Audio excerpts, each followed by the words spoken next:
G'day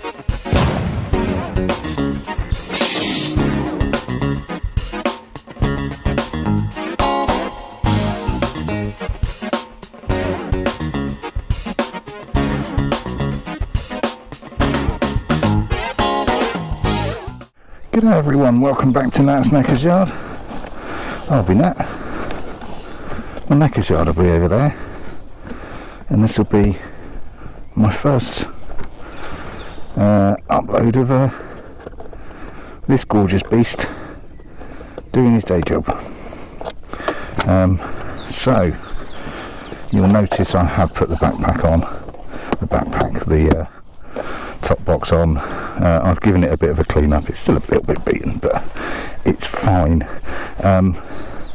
Frankly, I might as well have done. I don't like top boxes, but they do serve a purpose.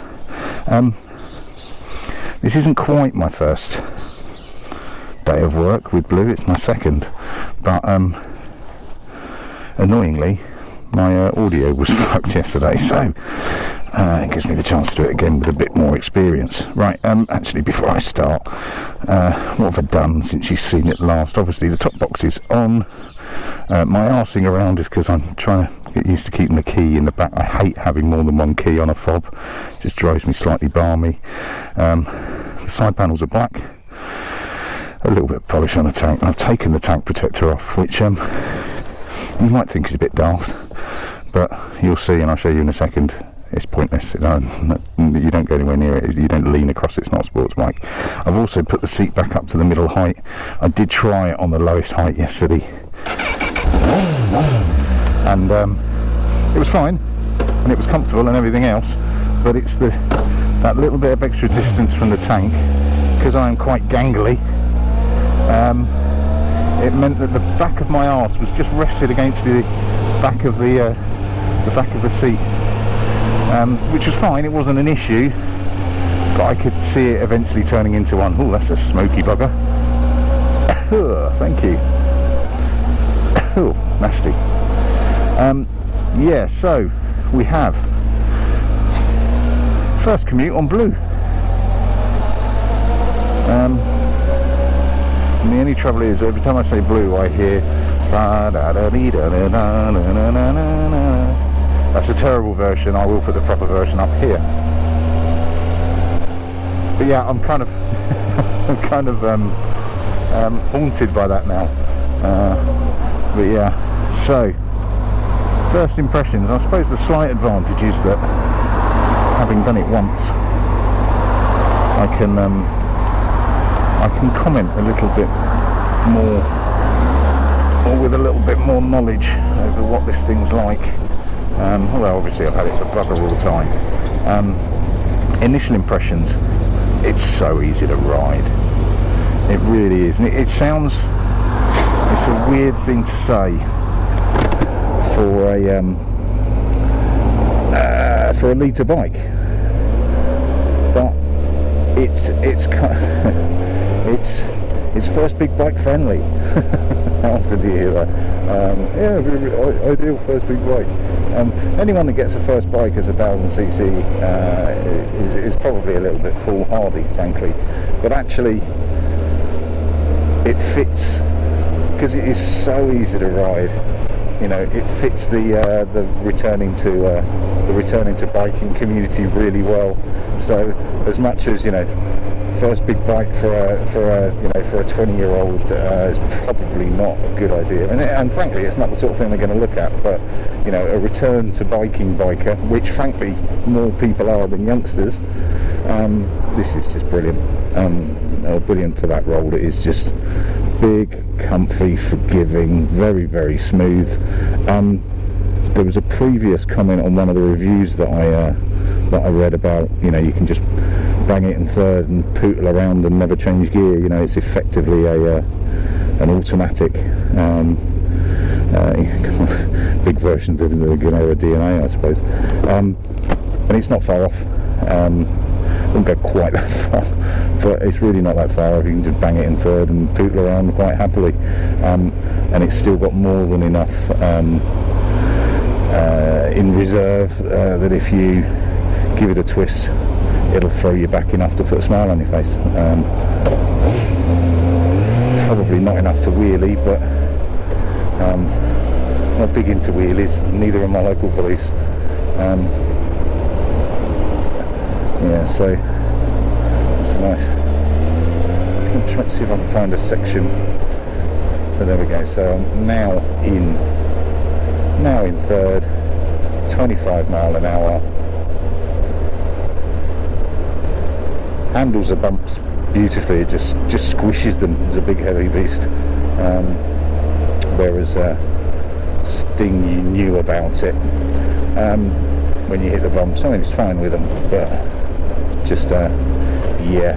The only other thing I'd done, the only other bit that I did last night post the full day commute, I say full day, the there and back commute, was just pumped up the tyres. Tyres are a bit low. Nothing dramatic, nothing I could really feel, but it feels better now. And I did kind of kick myself for not doing it in the first place. It's a bit of a daft move. Yeah, so I'm going to see if I can find a section, probably after I've gone round the lights at the end here, that I'll stick it in third and show you the range that you can get in a single gear. But as you can see, third, I'm still happily pootling along at 25 mile an hour, which is about normal commute speed, frankly, up to 30, and it's just, you know. The reason why I'm commenting on that is comparing it to Sting, the CB400 Super 4, is Sting made you work for it, and part of the enjoyment was the interaction between you and the bike. But yeah, lower CC bike, you were rattling up and down the gears constantly. I'm saying it was hard work to ride, but you knew you were riding it. Well, that's handy. I should get a nice run up here once the lights change. So yeah, so that's alright, fine. Other stuff on this bike, my mirrors have arrived, so they're the ones with the indicators in the back that I used on a previous build, on a previous Commute bike actually, on the Thundercat. Why? Well, the left-hand one was knackered and they weren't a matching pair anyway, so as much as I do like this one on the right, because the stalk is nice and wide and I can see around my body, I haven't got a matching pair anyway, and I couldn't find just a left. I could, but it's bloody expensive. Right, so just for shits and giggles, so I'm in first, in second, in third. I've got space behind me. Let's just drop it back to commute speed to just below 30 mile an hour. Just to show you this whole, yeah, you can just sit in one gear. So at 30.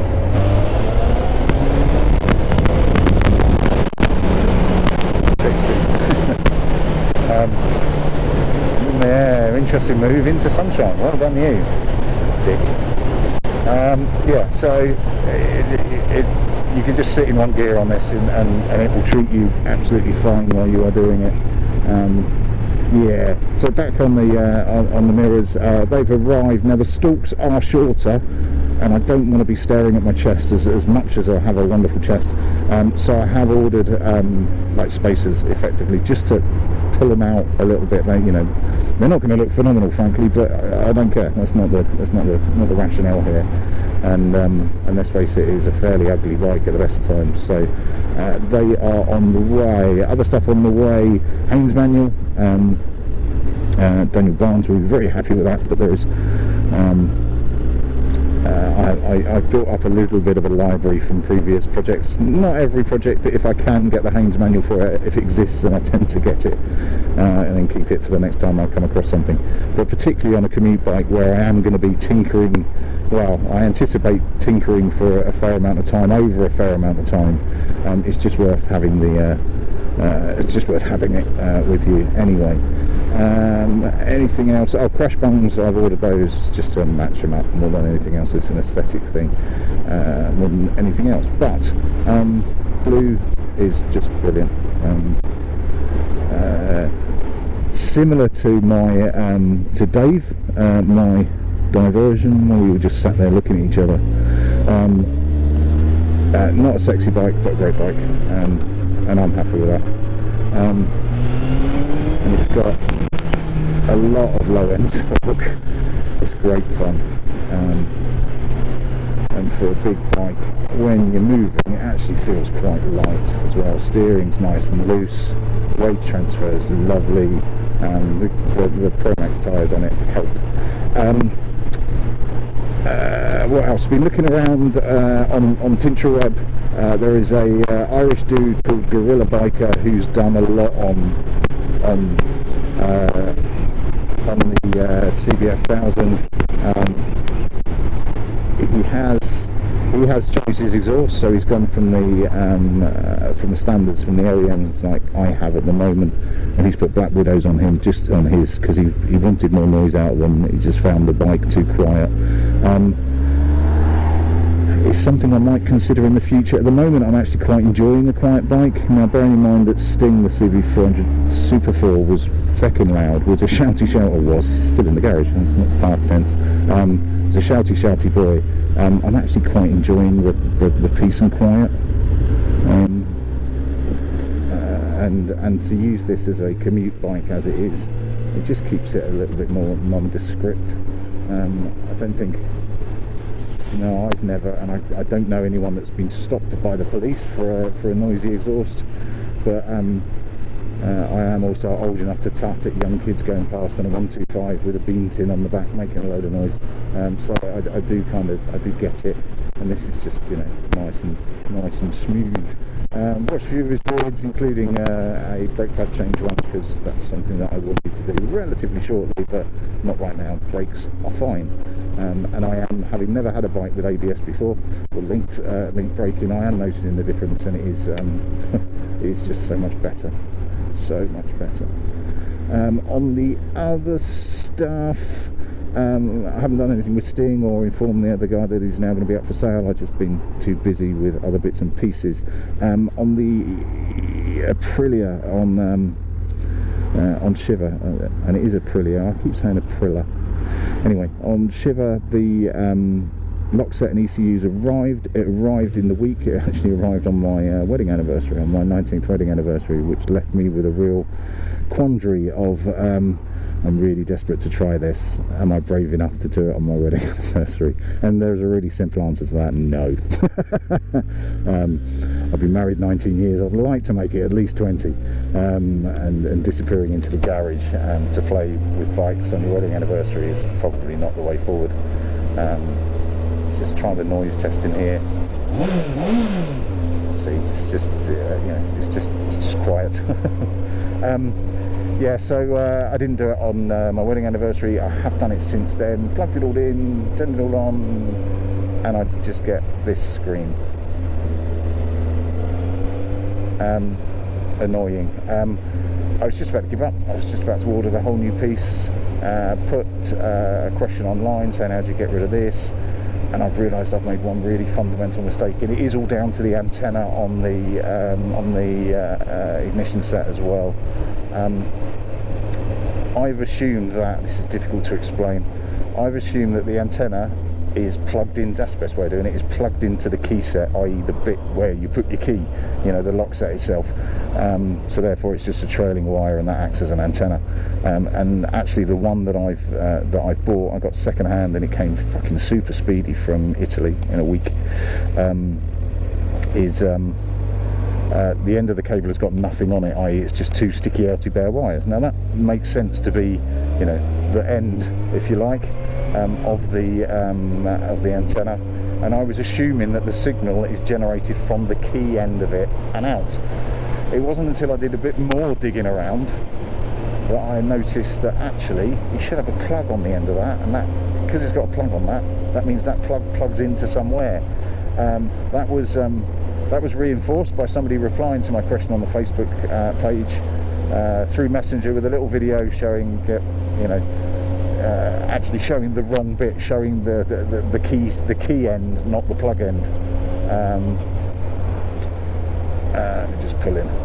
showing the key end, not the plug end, and it's always an interesting one when you get a message through Facebook, through Messenger, through somebody you don't know, somebody you've not met before, and particularly if their name is Bitsy Rodriguez, which is just awesome, an awesome name. But you know, I was expecting another "come see videos of me get naked" message, but actually no, it was a useful one.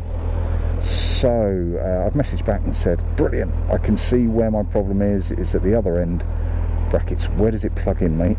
So the next one is either going to be Bitsy replying, or somebody else replying from the Facebook group, because I put it up in the group as well, hopefully showing me where to plug it in. Failing that, I'll dig around the front end of the bike and see if I can find a socket with no plug in it, and see if that rectifies the problem. If it does, I will dance a fucking jig. If it doesn't, I will swear lots. Right, that'll do me. I might jump you back in for the way back, depending how it goes, but it's such a fucking beautiful day. I'm tempted to just cruise past work and just go for an hour's ride. I might get in the shit for that though. Right, cheers all. Might catch you later. Ta-da.